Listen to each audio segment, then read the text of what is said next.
just do the work, no matter what. Meet the people, meet us. Like this moment right now, like, I mean, it was probably 2-3 years ago when before I moved to Florida, and we're all in it.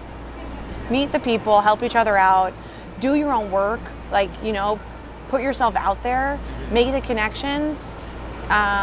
Don't lose sight of yourself. Please. I call my parents all the darn time. And if I ever get slightly larger or anything, my parents keep me in check. What's going on, guys? Thomas Jordan here for another episode. It's a great day. I am so excited to be talking to Sarah Schreiber. Most of you guys don't know this, but we used to work together on the red carpet a handful of times, next to each other, shoulder to shoulder, as well as I ran. Get out of my way. Get out of my way. I got the question. Yeah, I'm kidding. Very supportive of one another. But it's great to see how you progressed, though. Like, you went from on the red carpet, then you did some other cool gigs, but now you are a host for the WWE NXT series. Is it a series? I'm a little rusty. No, don't worry. I'll tell you. So NXT is one of our. It's Monday Night Raw. We have SmackDown Live, and then it's NXT. I work at the Performance Center. It's like a developmental. Developmental? Is that the right development? Sure. I feel like developmental. Cut that one. Yeah. But development program for talent, and NXT Triple H created. Yeah. And basically it's people that are wanting to get on our main roster shows, but we've basically created this awesome show that we have with such incredibly talented superstars, but people that are starting off, maybe coming from an athletic background first. Like we've Casey Catanzaro from American Ninja Warrior that just started with us, and she does, she's starting off new, and so she's learning the ways that we do here at WWE. But then we have people that have been in the indie scene, and I mean, we have Cassius Ohno, who's been doing it for 2 decades, and so it's become its own entity. I think it was going to be something smaller than it was, and it grew because it's our universe out there, NXT universe. It's the fans. It's what they're about, and I think it's that pride of I always compare it to indie music, right? When that song, you're in the in crowd. Yeah. Well, that's what we got with the NXT universe. NXT's that kind of.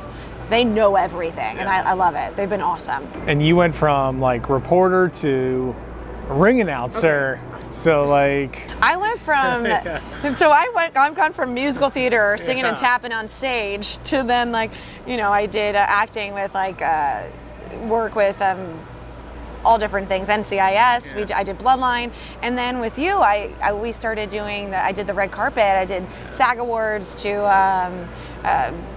all the ESPYs to all that, to even just being at doing the movie premieres. And then I went into jewelry. I was hosting with HSN, and honestly, this felt like the right fit when I got to WWE, because it was that balance of being able to do reporting, but also doing the theatrics of being in the ring and hosting this big show. That's honestly, WWE puts on the best show in the world. Said it, but it's just. It's a phenomenal performance, and I get to do falling contest is scheduled for one fall, and it feels good. I feel powerful out there. How did that take some getting used to? Still. Yeah. So I started. Because when you're reporting on the red carpet, or talking about jewelry, there's no. He's coming out now. Let's be honest. I'm with these people that they are larger than life. I call them. They're when you're playing games. These are these people. Yeah. You know what I mean? The people that do flips. We saw Ricochet last night at an NXT takeover do a double flip into the ring, and it's off the steel cage, and it's what? How is he human? Yeah. I don't think they are, honestly. I don't think they are human. But then on the other hand, I'm standing next to these people that are in their little gear and so tall. One of our tallest guys is over 7 feet. He just started at the Performance Center in Orlando, and I'm little peanut. But then they're also in they're physiques, or they're huge. They're superstars for a reason. Yeah. So it's different. We're used to celebrities are shorter than they are. Yeah. These guys are whoa. I think that's a huge misconception as well, because I think everyone picks on Tom Cruise because everyone knows he's short. Yeah, but they're all short. Yeah. So it's hey, how's it going? Yeah. But now you're dealing with larger than life. They are larger than life. But just to kind of reel back a little bit, but like, how did you get this gig? Because I know a lot of people watching are like, well, you talk about HSN and like all this stuff, and now you're working with the WWE. Like, how do you get these type of gigs? I definitely have. The audience has expanded from HSN for sure, from to WWE. There's no easy segue. It's a lot of there's a lot of variety here. We're going anyway, but listen, as I say that, my mother is a big HSN person, but she also, I have a great picture. I might send it to you so you can post it of my mother with a foam finger with my brother at in Jersey at one of our big shows in the '90s for WWE. So my mother's the audience too. Like, you know, from young to old, we got it. Male or woman, we have it as well.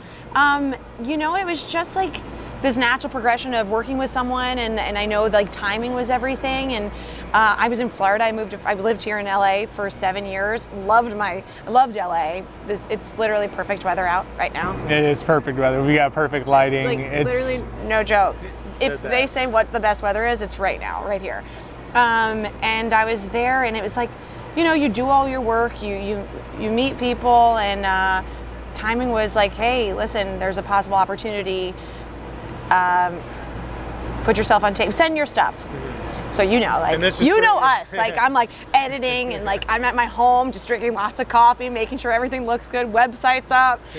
Everything's up to date. Yes, everything's up to date. Anybody want to take a picture, please, of me so I can send in a current headshot, and which I'll get to that current headshot.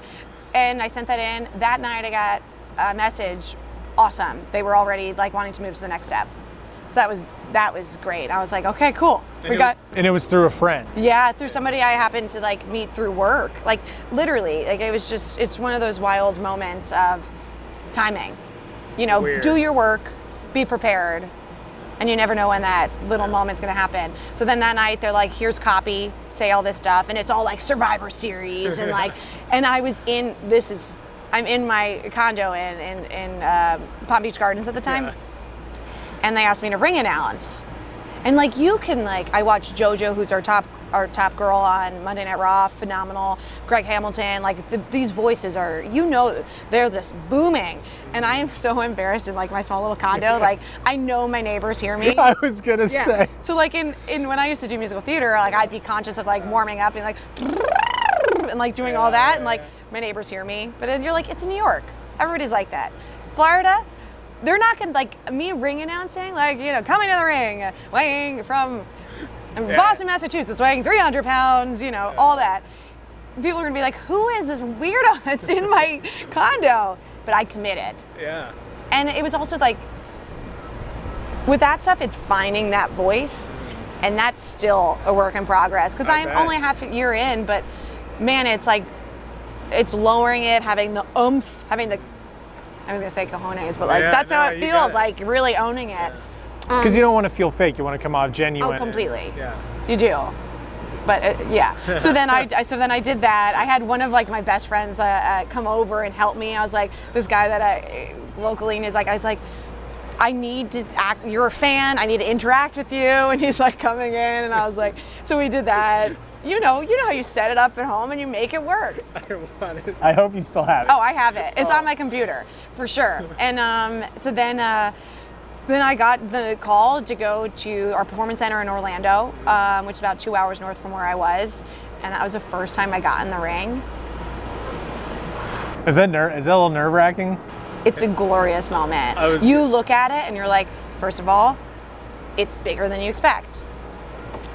I got in. I remember it's like, first of all, I was in heels, and they're like, bring sneakers, because I was like, oh right, because I can't wear heels in the ring. Like, I can't be in like little stilettos. You go boop boop, you fall right through, right? And I like things like that, those little moments. Anyway, so I'm in a jean jumpsuit, because I was like, how do I look like edgy, cool, but like also like feminine and fun? And like I was in this one jean suit jumpsuit and sneakers, and I get in the ring, and I was just like, oh man, this feels good. I'm like jumping around. I go against the ropes. I was like, first of all, it's just like, that is real. Like, there's no joke. Them taking bumps and hitting the ropes and everything is real. I mean, it is. It's legitimate. Like, and from there, I think it was like about a month I was always kept in, and then I found out I got the opportunity, and I moved to Orlando, and I'm in Orlando now, and it's one of those things where, gosh, you think about life and you're like, I went to school for musical theater, so I'm doing like 42nd Street in Greece, which is still like, it's theatrics and everything, and now I'm in this position, and it's like, I love it, and it was unexpected, but it's just, I'm so thankful. It's awesome. Is it one of those things for you that you can really prepare for? Our announce team is best in the world. But the people that have trained me and I've worked with, like Mike Rome, Kayla Braxton, Tom Phillips, Vic Joseph, who've been like, they're just there to make sure you know and you get it. And that's why we have the Performance Center. It's these people that are training to be the best at what they're doing. And so it's an amazing facility I'm around these coaches that are helping me, and these people have been doing it their whole life. So they prep you, and they're helping you, and they want me to do the best I can. But then it's like, okay, now it's your turn. Like, it's on you. Like, either you could do it. They've been so hands-on and so helpful, but there's nothing like, I'll never forget, I got in the ring it was WrestleMania. I did not host anything, ring announce anything at WrestleMania, but we have access before it. And it was the first time I got in the ring and announced a match. And this is, no one's there yet. Oh no, this is access. This is like, they do, it's kind of like a convention type thing where so we'll have a bunch of matches. Okay. And I mean, fans come in, there's meet and greets and everything. So there's like hundreds of people around. Oh, okay. And they throw me in, and it's a women's division match. Now I could do it all the time, but it's the first time I'm vocally doing it in front of people. And I'm like, the following contest is a women's championship match. And I was like, no, it's not a championship match, scheduled for one fall. And I was like, I just made a title match by mistake. And I was like, but it was funny. And I was like, thank God they're so, like, the universe, the NXT universe, the WWE universe has been extremely supportive. But one thing I must say, like, you make one mistake, you don't make that mistake again. Like, one of our superstars on NXT, Kona Reeves, my first time announcing him, called him Konu Reeves. I think it was just anyway. Yeah. I never made that mistake again. But you go up, you apologize. But he came up to me, and he's the finest. That's his thing, and he's not as nice to me as possible. But I know that whatever. But he asked me to re-announce him. He's like, re-announce me, like, you know what's right. And it was such a show, but it was so like, and I was like, yep, coming making his way to the ring, Kona Reeves. It's just funny. Like, there's gonna be those moments, and it's like how you pick yourself back up and keep going. And have you had any other embarrassing moments besides tripping? Yeah, tripping into the ring. One of my girlfriends, Kayla Braxton, she's training me, and she's sitting out there. She goes, "I'll never forget, you tripped in. You were just like, ooh, sugar." Like, I just sang. Like, that's like I resorted. Yeah, my default is just to sing when in doubt. It's really funny. They say that, like, if you go through anything in life that's a little bit of a struggle or a problem, you revert to your, like, junior high self in reaction. And I was like, that was so true. Because, like, I go to musical theater, like, all of a sudden I'm just like, everything's good. Yeah. But no, and then another embarrassing moment it was like embarrassing, but I'm sitting at the office, right? And we call it the Titanic. It's our big table in the Performance Center. And, like, I'm sitting across from Coach Bloom, the biggest, Terry Taylor, Scotty Too Hottie, for anybody out there. He's one of our coaches. Yeah, okay. And I'm sitting with this table, and it's my first week there. Like, Shawn Michaels walks in, like, it's just one of these kind of things. Lots of superstars. And these people that have created this business and made it what it is. And it was such a big moment for me. And they asked me, so we go around the table, everybody gives, talk about the week and what it's going on. And they said, "Sarah, do you have anything to say?" And I was like, first of all, my heart's racing. Please tell me you started singing or defaulted this. No? No, I got emotional. Oh. Because I truly, like, it was one of those moments where you think about any struggles that you had in life where you're thinking, what is next? freelancers, you know, us just doing the hustle out in LA and in New York and all over, you know, we've had those moments where you're like, where am I gonna land? Like, what's going on? And I just got emotional. But it was one of those moments of like, I'm just thankful to be here, and I feel overwhelmed by it. And I was like, I'm tough, I'm a Jersey girl. This is the only time you're gonna see me show emotion. My dad's a cop, he empowered me to be strong, but I got emotional, and it was like, you know, holding it back. Yeah. So that was kind of like one of those embarrassing moments, but also like really was true. Was it the same when they offered you the gig? Oh God, I was like talking to my brother. Can I just tell you, like when I went to WrestleMania, like texting my brother when The Undertaker came out and being like, I go back to like when I was like 6 or 7 and I was the only girl at these pay-per-view events with my brother and all his buddies, and like those were my favorite. It was just, I loved hanging with the boys, which that was, you know, like it was just, it's just wild. It's a dream. It really is. And I know a lot of people are going to see you and they're going to be like, how in the world, like, where do I start? What would you tell somebody?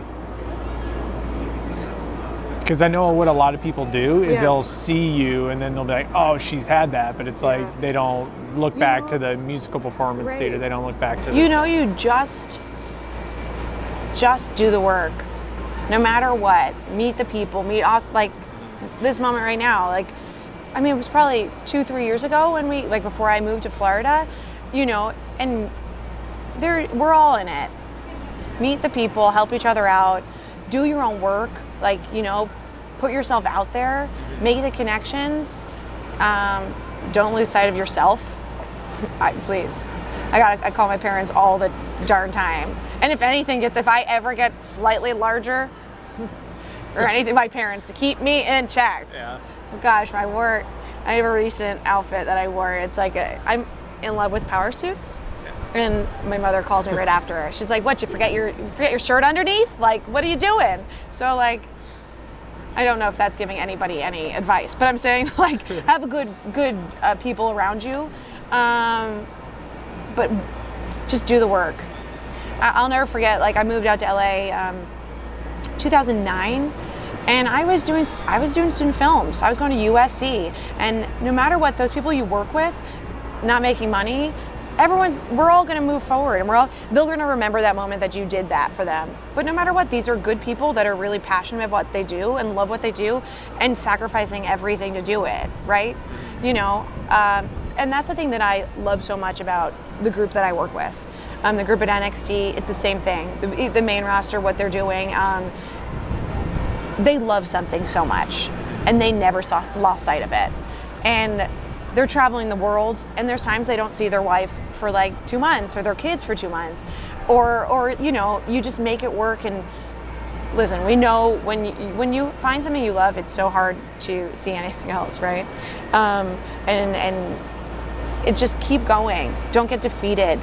I mean, right before I got this gig, I had like this moment of, I was working for a jewelry network before HSN, and I just felt lost, and I felt really low, and I called my dad, and I'm like sobbing, and my dad's like, he's like, I wish I could do something to help you. Like, we have those moments, but it's about those moments that pick yourself up. Pick yourself up and be like, what's next? And that's the thing that I always loved about living in Los Angeles. It's a city of those kind of people, that we all have that love that we want to do, but you got to keep doing it. You got to make the content. You got to show up, do the work, and meet the people, and just know that what's supposed to happen in your life is going to happen. Like, that's the thing is, I feel like if I had focused so much, I mean, I grew up doing theater and I was going to New York, but if I had just focused and been like, this is what I want, this is all I see in sight, right, is Broadway. And I loved it, for sure. But knowing that opportunities will come that might not be exactly where you thought your path would be, but know that there's a really good chance that's exactly where you should be.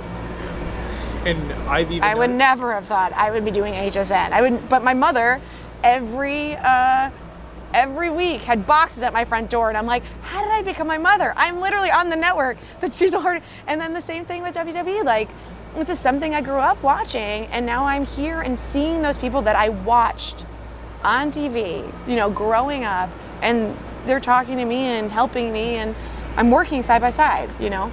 And that's what I do. Honestly, I don't see a lot of that. I mean, with you in our industry or several hosts and reporters, I feel like a lot of people are not working together. It's almost like a competition of like, and then social media numbers get involved in it. But what I noticed about you, when I reached out to you a while back for, I think it was one of those gigs where you speak for the car thing, and you were you were like super quick to like give the info or whatever. I feel like, and I don't know, I feel like that speaks to you as a person as well, because not a lot of people are just like, oh yeah, here, or like we're willing to help each other out. And I think that's the biggest thing, right? Like that's what it should be like. We gotta help a brother, sister out. Like we all are in it. We're all doing it. We're all trying to, and I always said, like, there's people I would talk to when I said I was in LA for 7 years, and they're like, oh, LA, and there's like this feeling and like that mentality that people assume about us LA, or that scene. And I'm like, I jumped into the theater community right away, and like those are like family people like that for me. And I know, you know, when I got a gig on E! News, it was because somebody, Tom Lank, said, oh, I can't do this, but I know Sarah can jump in and she'll be great. And those are the things that I would say. And that building family, building friends, and helping one another out, everyone will remember that. Be a good person. Like, we're not trying to, don't compete. We're all gonna get the moment, I think. I don't know. But no, I agree. To train, you know, get the experience. Nothing will prepare you like experience. Like, go to classes all you want, but getting out there, you know, doing what we're doing right now, where we're just, this is awesome for me too. Like, please, I'm like, if I start talking, I just keep going. No, it's good. It's all valuable. You're good. Yeah, but yeah, you got to do it. You could train all you want, but doing is different. How important do you think it is creating your own content? Okay, so I was chit-chatting about this earlier. I did not come from, I don't want to age myself, I did not come from the YouTube generation. I came from when Facebook was like, here's your EDU from college. So for me, it was like new, because I was like, oh, I'm working at building my resume and going in for casting directors, and like really more traditional path to doing the work. And the world has changed. It has been flipped upside down because we have the ability to create content, and it's awesome. And I think it's the number one thing I would say for people to do. But here's the deal, it's like, I was dared by someone, because I never did a YouTube video, and someone was like, why don't you do it? And I was like, But once you start, there is like this fun addiction to it that you're like, first of all, once you figure out how to edit, it's like, oh, I got this. And like, there's like this fun thing with comedy and timing. Like, oh, I gotta pull that and get that space, that breath is like, I just think it is the most important thing. You know, the numbers game is true. It's out there. It is. It's lingering. Yeah, and I never focused on that. And I think that shot me in the foot a bunch in work. So I said, yes, do it. Be better than me. But I just did a different path, and but it's like, I still, like I was talking about last week, I hit a nice number on my Instagram, and I was like, you know, proud. It's unreal. First of all, it's like, I will not, these people that are YouTube stars and everything, they are hustling and making content and doing everything, and it's like phenomenal. No matter what, you know, there's people that are doing short films. The sketch group that I worked for so long, they're writing musicals, you know? Yeah, you just gotta create. That's what art is about. Create. Yeah. I love it. When you start talking about all these gigs, I don't know why my mind goes there, but I always want to know, you know, agent, manager base, did you get it on your own? You talked about the NXT gig. That was on your own through a friend. Your view on managers, agents, do you have one? Okay. Is that a sore subject? No. I like want to get, you know, it's one of those things where you want to give an opinion, and I was like, I feel like I have my tail right now. I'm like pulling on my ear. I've worked with agents for, since college, right? Right, coming out of college. So even like, well, it's funny, my first experience, I was in junior high, and I went in for a big agent in New Jersey, and Shirley Grant, she repped Christina Ricci. and I had the opportunity to sign, and my dad said, no, I want you to stay in high school. I want you to do theater. I want you to play every sport you can. Like, literally, that's my parents. We're like, don't give her any time to do anything, but, you know, don't give her any time to herself. Every sport, blah, blah, blah. So I ended up not taking that agent, and I think would that have changed my path? What are you gonna do? I can't think about it too hard, right? Yeah. So that was literally my first experience with it, and I'll never forget because she asked me to sing a Disney song, and at the time I was like doing more classical music, and I don't know who I thought I was, but I was like, I only sing classical music, and I was like, who? I wish I had that sass now that I was like that, you know, I'm in my head about everything now, but I wish I had that chutzpah. But so back to the story about agents and managers. For me, like, let's be honest, like, getting the door with TV and like big time national spots, commercials, you need to have awesome rep. You just do. But my number one thing is create your network, meet the people. I'll never forget, like, I just think like real work, money making work, not just career jobs, have actually brought me connections unexpected. Like, I was working for Lincoln, and one of my friends, Craig Rook, he's done jewelry TV as a host, and he thought of me when an opportunity came in Florida. So, like, I think when I did a job that I didn't think was actually necessarily bringing me towards my career, actually really put me exactly where I should be in my career. So more of the story is,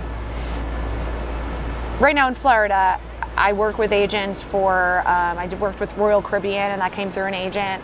I did Bloodline, NCIS. I did a recent pilot with Ava Longoria that came through my agent there. But my opportunities with HSN and WWE were through the people I met and through people I connected with. So I am taking a gray zone. No, that's cool. I do, because I hear no, that's like basically it's either one or the other. So, okay, I'm going to say it one more time. I'm just debating because I never want to take away from what agents, managers do, how they're fantastic and phenomenal what they do, right? In my opinion, no one's going to work harder for me than me. And I've said that. I just didn't want to say it that, like, it sounds like I'm putting anybody down for what they do, because they are awesome. And it's just the truth. Like, I know myself. I know what I want. I'm going to do it. Once again, I'm not getting the door for TV like that necessarily, but you know. So I'm going in the middle. Yeah, I like it. But work your tail off. Yeah. And how would you reach out? How did you reach out to your agents and managers in the past, now? Yeah. Well, it's funny, when the jewelry network that I stopped working with, they ended up closing the doors in the U.S. our show. Emails. I talked about it, and I was like, emails. If someone doesn't want to answer, they don't have to. It's not like I'm like in their face being like, shoot out those emails, but talk to your friends, like you said. Like, you know, when you asked me about a question about an opportunity for the car shows, I was like, I feel the same way with friends like that. Like, if we help each other out, we're just making a better community and building our networks and everything. Trying to think, like, honestly, I was like email. I was in LinkedIn. I'm trying to think, like in Florida, meeting the agents. I'm trying to think of who I spoke to, like a past friend that I went to either college with, maybe. Do you think it's different in reaching out to agents in Florida than it is LA? Oh yeah. We know what LA is, the city of entertainment business, and I definitely think so. And also, it's not in Florida. You don't have to just be with one agent, so you don't sign and just are with them. Oh, cool. So I'm trying to. I really like. Honestly, it's like it's cool. Been so long, but I really do think it's like word of mouth. Someone you're connected to or know, maybe a casting director can recommend you to an agent. But being in the business and just knowing the people, I think, you know, it's what comes first, the chicken or the egg. It's like when you have a big opportunity. One of my girlfriends is now on 911, Ryan Murphy's show, and now what she's gotten from that, because that happened. Do you know what I mean? Yeah. Like, a bigger agent comes because you got that, or even bigger auditions came because that.